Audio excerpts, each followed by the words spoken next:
Assembly mifamda lamdamasige oriba fibam asige matangda khanagadaba wafamsing opposition party na khanahan kidre haina Sports Minister Govindas Konthoujam namaral sikre. Wafam asing asi pangthokiba Assembly mifam adugi matangda DIPR ge auditorium hall da pangthokiba paumi singa unaba amada phungdokibani. Paumi singa unaba du da Education Minister TH Basanta Kumar, Health Minister RK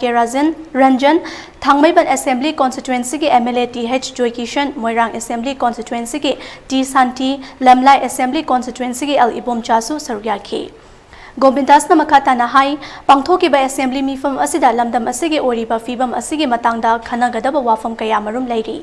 Adumapu mifam hauropaga Speaker na Rule of Procedure of Conduct and Business ke Rule number 271 asi khara semdok sanjin taunaba khangalakli.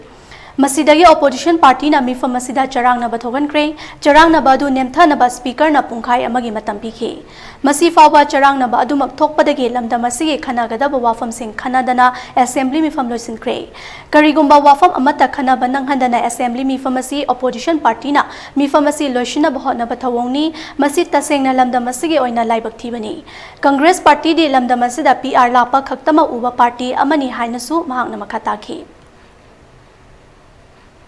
Honorable Speaker na hogolaga phambiro have phambdo when chair the lady Honorable Speaker na lepkhalapu matamda member including the leader of the house phamgadabani masi by convention da lejara poni masi so phamdaba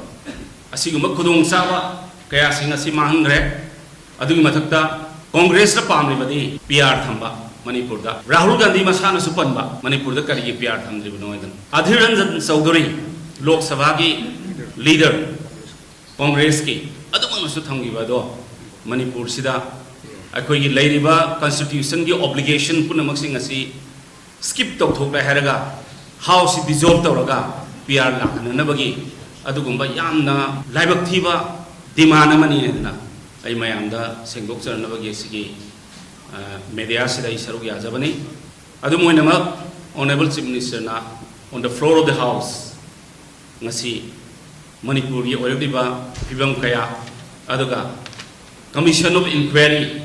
chathadra leiriba issue kaya sing asidi house da under rule number 31 da akoi khanaba yada asi mayam sing asi akoi nainagado ase akoi nainahan gidre maramadna Manipur da leiriba praja singna akoi punamangna khangminagadabadi kaino harkanda Manipur sida tangdu leita handaba amuk hena langhana nabagi masak si